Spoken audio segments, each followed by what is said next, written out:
இந்த வாரம் ஓடிடி அப்புறம் தேட்டரில் ரிலீஸ் ஆக போகிற படம் ஷோலாம் என்னென்னு பார்ப்போம். இதில் ஃபஸ்ட்டு நம்ம பார்க்க போகிறது ஓடிடி ரிலீஸ். இதில் நம்ம ஃபஸ்ட்டு பார்க்க போகிறது நரிவேட்டா. இதில் ஹீரோவாக டொவினோ தாமஸ் நடிச்சிருக்காரு, சேரன் சாரும் நடிச்சிருக்காரு.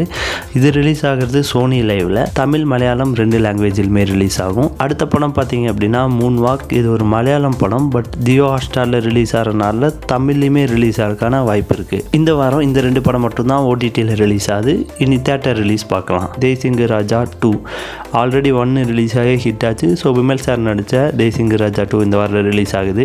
அடுத்த படம் பார்த்தீங்கன்னா நம்ம சசிகுமார், லிஜுமோல் ஜோஸ் இவங்க 2 பேரும் நடித்த ஃப்ரீடம் படம். சசிகுமார் சார் நடித்த எல்லா படமும் ரீசெண்டாக ஹிட் ஆனதுனால இந்த படத்துக்கும் நல்ல எதிர்பார்ப்பு இருக்குது. அடுத்த படம் பார்த்தீங்கன்னா மாயக்கூத்து. இது ஒரு கிரைம் ட்ராமா. அடுத்த படம் விஷ்ணு விஷால் நடித்த ஓஹோ எந்தன் பேபி. கடைசியாக பார்க்க போகிறது அகதி. இது பார்த்திங்கன்னா நிறைய புதுமுகங்கள் நடிச்சிருக்காங்க. இதே மாதிரி ஓடிடி மற்றும் தேட்டர் ரிலீஸை பற்றி எல்லாம் தெரிஞ்சுக்கிறதுக்கு நம்ம 2T TV தமிழ் சேனலை மறக்காமல் சப்ஸ்கிரைப் பண்ணிக்கோங்க. அப்படியே அந்த பெல் ஐக்கனை கிளிக் பண்ணிக்கோங்க. தேங்க்யூ.